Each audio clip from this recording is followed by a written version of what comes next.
Más de 50 años asegurando respuestas. Más de 50 años asegurando respaldo. Más de 50 años asegurando servicio. Somos HMS, expertos en seguros, desde hace más de 50 años.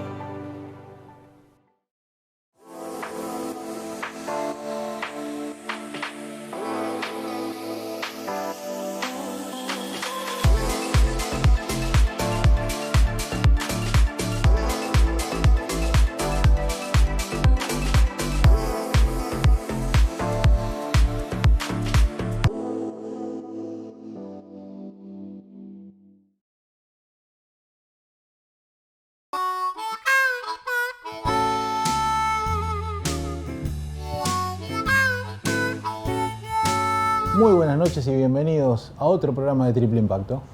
¿Cómo estás? Marcelo, ¿cómo va todo? ¿Bien? Bien, muy bien. Muy bien.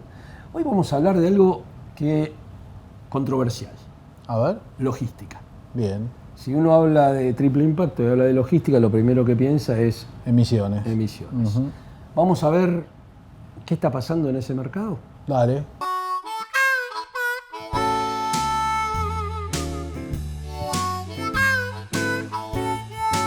Decíamos en la apertura que íbamos a hablar de un tema controversial, si se quiere, Sí. para el triple impacto, porque íbamos a hablar de logística. Y a uno cree que la logística es que solo que mueve, que solo hace, lo que hace la logística es consumir combustible y por lo tanto tal cual. polucionar. Pero tenemos a alguien acá que le vamos a pedir que se presente, nuestro invitado. Rodolfo, bienvenido. Hola, bueno, gracias por invitarme. Favor, presentate y... Bueno, como no, yo soy Rodolfo Fiadone, soy ingeniero civil, pero bueno, la vida me puso en el camino del transporte y la logística. Hace ya casi 40 años que estoy en esta profesión y hace unos 10 o 12 años que me empecé a involucrar fuertemente en el tema ambiental y relacionado con la logística, que aquí en Argentina hace 10 o 12 años todavía era como un tema medio misterioso. Afortunadamente ahora ha tomado, bueno, la importancia que tiene, ¿no?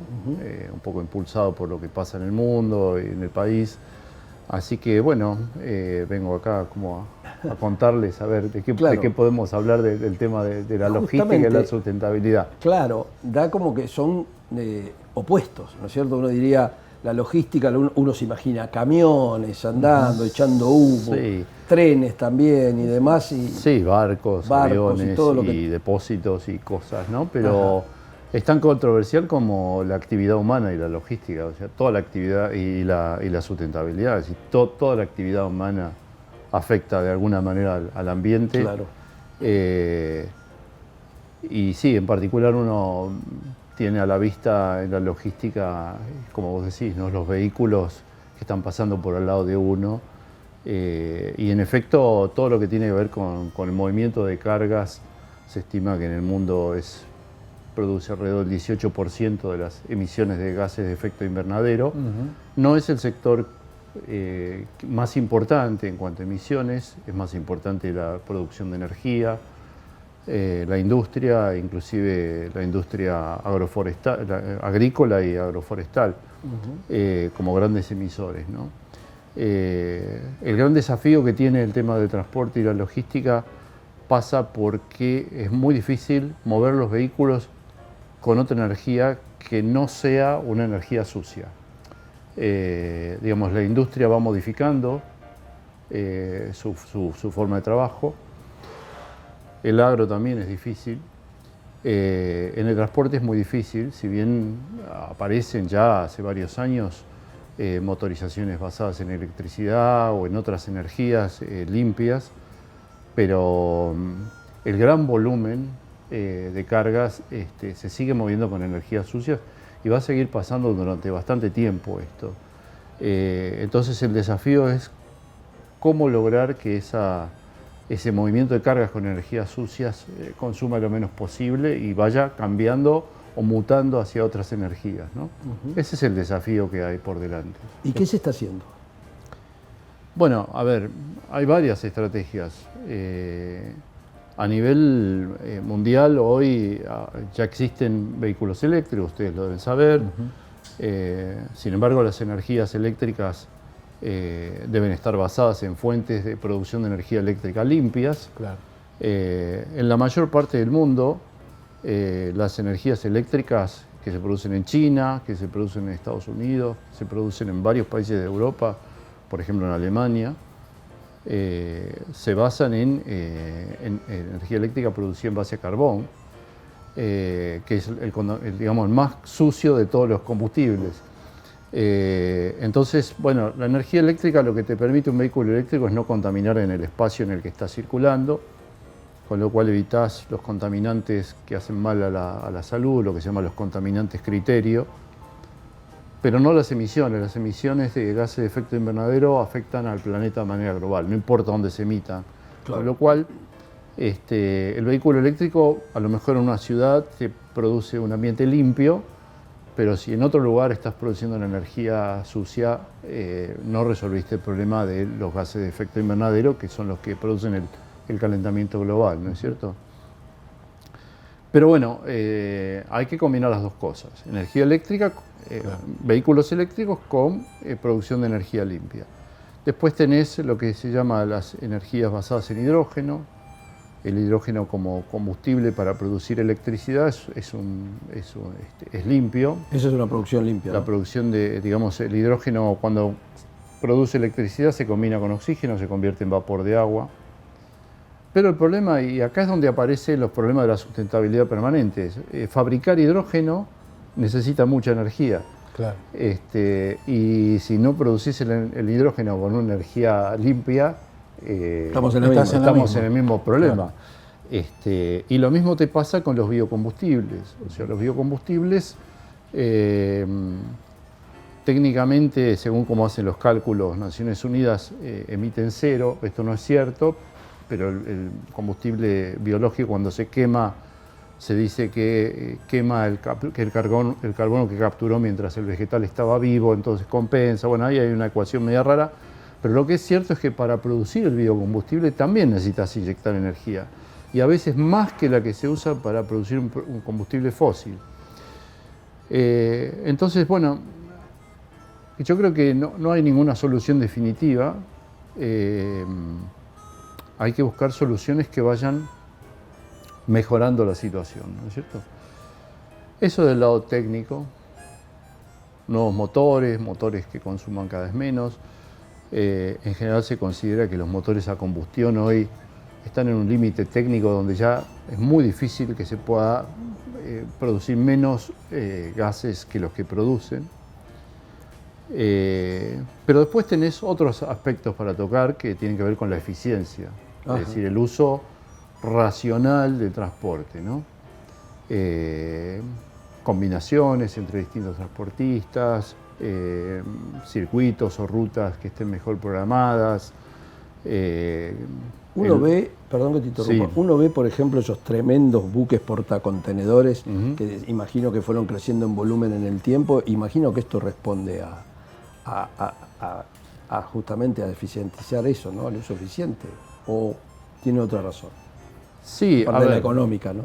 Es una razón económica, pero bueno, tiene que ver también o ayuda a la cuestión ambiental, ¿no? En general se considera que cuanto el motor es más grande y trabaja de una manera más estacional, esto es, de una manera más uniforme, contamina menos. El sector marítimo es un sector que uno ve los barcos y se contaminan poco. En realidad, ahí va la pregunta. En realidad hay una cuestión que depende de cómo lo midas. Todo lo que tiene que ver con emisiones hay que ver cómo se mide. Si se mide por unidad de carga transportada, el barco emite poco. Pero si se mide por el global, digamos, en la escala de emisiones de los sistemas de transporte de carga, estoy hablando, ¿eh? Sí. Primero está el transporte carretero a nivel mundial y le sigue el marítimo. No el aéreo, como uno pensaría. Claro, claro. El aéreo contamina mucho por unidad transportada, pero no en el total global. ¿Por qué? Porque la mayoría de la carga que se mueve internacionalmente se mueve en barco. Entonces aparecen barcos cada vez más grandes, donde contaminan menos que barcos más pequeños, pero son muy grandes. Sí, igual estamos analizando la contaminación desde la perspectiva de la huella de carbono. Porque los barcos son altamente contaminantes. No, bueno, claro, Eso. tenemos otros elementos. Exacto. Tenemos otros elementos. Todo el sistema marítimo hoy tiene regulaciones muy fuertes en ese sentido en todo el mundo, basadas en Naciones Unidas, donde se pueden, limpiar las aguas del barco, donde se producir los derrames, cómo deben hacerse las limpiezas. Pero como en todos los sectores de la economía, hay quien se rige por las regulaciones y quien otros no tanto. y otros no tanto. Pero digamos, hay una conciencia tomada de eso, ¿no? Así que, bueno, te decía, y el otro tema es el tema de hacer los procesos más eficientes. No, y quería poner en un espacio esto que es algo que ha aparecido en los últimos años, que es la distribución urbana con los mensajeros, los Rappi, bueno, estoy diciendo una marca, pero bueno, es una manera de identificar un genérico, a través de pequeños vehículos, motos o vehículos eléctricos y todo esto. Bueno, ahí tenemos una suerte de contradicción también, porque en realidad está generando más movimiento del que había, con lo cual en realidad estás poniendo más equipos moviéndose en el espacio, está generando más congestión y está generando, como dije antes, cuanto más grande es la unidad de transporte, aunque parece más fea y que va a producir más gases y que va a contaminar más, en realidad es al revés. O sea, la eficiencia la conseguís con la escala grande y no con la escala pequeña. Entonces, si vos reemplazás un camión por 3 camionetas, estás empeorando la situación, no la estás mejorando. Claro. Aunque parece que la estás mejorando, ¿no? Ahí hay como una contradicción complicada digamos, de resolver, ¿no? La única parte buena de esta ecuación serían las bicicletas, digamos. Serían las bicicletas, efectivamente. Sí, pero digamos, ahí también tenés un tema de alcance. Un tema de alcance, un tema de volumen. Claro. Muy pequeño. Así que, bueno, hay permanentemente choques, ¿no? Y después, bueno, tenés todo lo que tiene que ver con el aspecto, digamos, social o del desarrollo de las personas, en el tema de logística o de transporte, donde a medida que vas poniendo unidades más grandes también vas quitando gente del mercado, o sea, hay que ver cómo se maneja el tema del trabajo. Así que bueno, como todos los temas ambientales, tiene muchas puntas y son todas difíciles de combinar. Ahora, y con todos los avances hoy en la ciencia y todas estas empresas disruptivas de los Tesla a los Google y a los que se nos ocurran hoy, ¿no hay nada que te haya llamado la atención? ¿No hay nada nuevo que puedas creer que por ahí hay un camino? Porque hay investigaciones desde la bioingeniería hasta la... No, indudablemente, hay muchos caminos. Todo lo que estuve mencionando de alguna manera busca hacer correcciones. La motorización eléctrica es el futuro, a pesar de lo que comenté, digamos, hay que tener en cuenta algunos recaudos, pero la motorización eléctrica es el futuro. En el caso de transporte de cargas, que es mi especialidad, el problema es que y se está trabajando fuertemente en resolver que las baterías tengan un tamaño que, digamos, no te ocupe todo el camión, digamos. Claro. La transición hoy en muchos países, en Argentina es uno de ellos, es la motorización a gas. El gas no es 100% limpio, pero es más limpio que el diésel o que la nafta. Claro. Hay motores a gas muy buenos hoy, pero el gas va en tubos de gas que pesan mucho más que digamos... Sí. Uno de los temas que tenemos con los combustibles líquidos es que son muy prácticos. Se distribuyen muy fácilmente, generan mucha energía ocupando muy poco espacio. Entonces, esto es lo que los ha hecho tan fuertes a lo largo de un siglo y medio prácticamente, y es muy difícil reemplazarlos porque todas las otras energías o son más pesadas para acumularlas o ocupan más espacio. Sí, o los recipientes hoy todavía no se han perfeccionado lo suficiente. Claro. Entonces, por ejemplo, el gas, la verdad que tiene una serie de complicaciones anexas que... Claro, ¿no? Claro. Entonces, es mucho más peligroso que, además que llevar nafta. Claro, además es peligroso. O que llevar diésel, ¿no es cierto? Claro, entonces, bueno, aparecen estas contradicciones, pero indudablemente que el futuro es la electricidad. El intermedio puede ser el uso de biocombustibles, depende del país. Tenés países que generan más, que generan menos. Brasil hace muchos años que tiene las bionaftas, las usan. Los que hayan estado en Brasil habrán olido cómo huele lo que hace el escape con alconafta. Ellos ya tienen más de 25 años trabajando con alconafta. Así que hay como elementos de transición, ¿no? Y después no quisiera dejar de hablar un minuto también del otro tema ambiental que tiene que ver con la logística de transporte, que es la adaptación al cambio climático, que esto tiene que ver con el diseño de las rutas, con el diseño de los puentes, con cómo está cambiando, digamos, el cambio climático está produciendo cambios que afectan a cómo están concebidas las vías de comunicación, ferroviarias, caminos y demás. De tal manera que donde antes llovía, ahora nieva, donde antes nevaba, ahora llueve, y digamos, la forma en que estaba construido ese lugar estaba adaptado para un tipo de clima y ahora no. Claro. O donde hacía frío, ahora hace calor y las dilataciones de los materiales son diferentes. Entonces te encontrás con que hay que tener esa perspectiva, ¿no?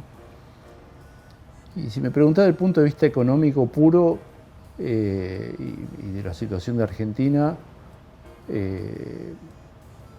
más allá de lo que uno pueda pensar desde la protección ambiental, la convicción que uno pueda tener, hay una cuestión económica cierta, y es que hoy los países centrales, los que compran nuestros productos, son exigentes en ese sentido, cada vez más. Las compañías que pertenecen a empresas globales están cada vez más comprometidas, ya sea porque tienen presiones impositivas, porque los presiona la legislación de sus países, porque los consumidores se lo piden, o porque algunas tienen conciencia, como sea, pero hoy nuestros clientes en el comercio internacional son cada vez más exigentes en este sentido, ¿no? Es decir, te exigen trazabilidad, te exigen huella de carbono, te exigen a ver cómo se contamina, que no haya trabajo infantil, que haya mujeres incorporadas al trabajo. Entonces hay que ir como cambiando la mentalidad y decir, bueno, esto, si no me interesa por lo ambiental, porque no creo en nada de lo ambiental, igual me tengo que adaptar, porque si no, no voy a poder vender me quedo nada. sin laburo. No, y aparte tenés hoy un mercado consumidor, sobre todo más exigente, joven, muy claro, exigente, con cómo se produce, de dónde viene, cuál es el origen, ¿no?, de estos productos. ¿Es el tren una alternativa poderosa para Yo eso? sabía que esa pregunta iba a caer, Y bueno. así como... Sí, yo estaba ahí. No estábamos esperándote, hablamos de barcos, de camiones, de aviones. A ver, yo voy a hablar de tren de carga, no voy a hablar de tren de tren de pasajero. carga. El tren de carga en todo el mundo funciona eficientemente desde el punto de vista económico y ambiental, en trenes muy largos, con trayectos de punta a punta, con carga completa. Entonces, cuando acá uno escucha en nuestro país, porque en este pueblito pasaba el tren y levantaba un vagón y entonces acoplaban 2 vagones, eso no existe más en ningún lado, eso es de una ineficiencia absoluta desde todo punto de vista. Fue totalmente borrado el mapa por el camión, no solo acá en la Argentina, en todo el planeta. Entonces, tenés que pensar el tren como, a ver, si yo tengo producción muy lejos de donde tengo que llevarla, como puede ser el caso argentino típico, es toda la producción agrícola del noroeste. Claro. La frontera agrícola se ha ido desplazando hacia Santiago del Estero, hacia Salta, que está muy lejos de los puertos de salida. Bueno, tenés que armar trenes de no menos de 60 vagones, 50, que eso es lo que hoy está desarrollando el ferrocarril Belgrano. Ahí el tren funciona. Ahora, ¿qué pasa? Vos comparás. En Argentina la carga que se transporta por tren internamente es más o menos el 4% del total de la carga que se transporta internamente en la Argentina. Cuando vos en un plan de desarrollo ferroviario dupliques el sistema ferroviario, quiere decir que el camión pasó de llevar el 96 al 91. Tenés que seguir pensando cómo vas a hacer con el camión, porque sigue llevando más del 90% de la carga. Ese es un tema. Y el otro es cuando comparás con otros países, ¿no? Porque se suele hacer la comparación. Brasil hoy lleva internamente, creo que está alrededor de casi el 30% de la carga en tren, pero cuando vos vas a desagregar esos datos, te encontrás con que Brasil exporta mineral de hierro desde el Mato Grosso, lo saca por el Océano Atlántico, por el puerto de Santos y de Paraná, en trenes que lo único que hacen es llevar mineral de hierro, trenes que tienen 200 vagones, que van y vienen, llevando. Entonces, claro, el volumen del carbón y lo que pesa es un montón, pero cuando vas a la carga doméstica no es así. El único país que realmente ha desarrollado un sistema de transporte de cargas que no solo se ocupa de cargas masivas es Estados Unidos con transporte de contenedores, pero los Estados Unidos tiene cientos de pueblos y de ciudades de más de 1 millón de habitantes, Claro. tiene 10 o 12 veces más habitantes que nuestro país, la densidad que se llama en logística de carga es muy alta, y ellos tienen trenes portacontenedores que van desde un océano al otro. Claro, es multimodal. De manera multimodal, tienen una economía distinta, consumen mucho más, porque no es solo que hay 10 veces más gente.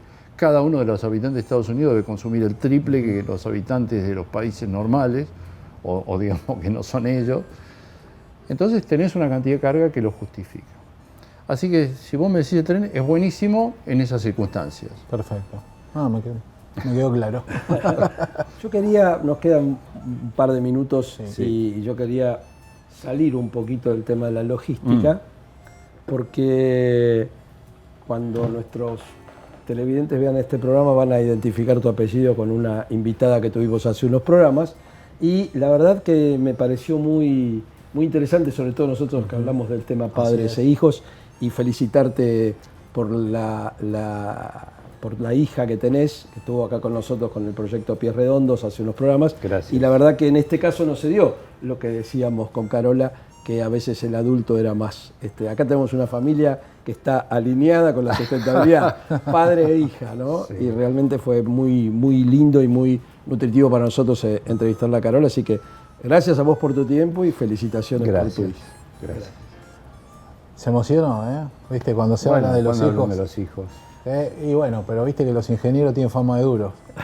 Bueno, Fama nada en más. algún lado tenemos un corazón también. Tienen un corazón. Seguimos con el programa.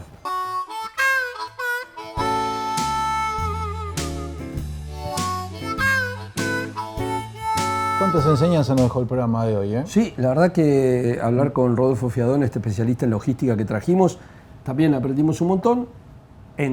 Y él mismo dijo, es muy difícil este desafío.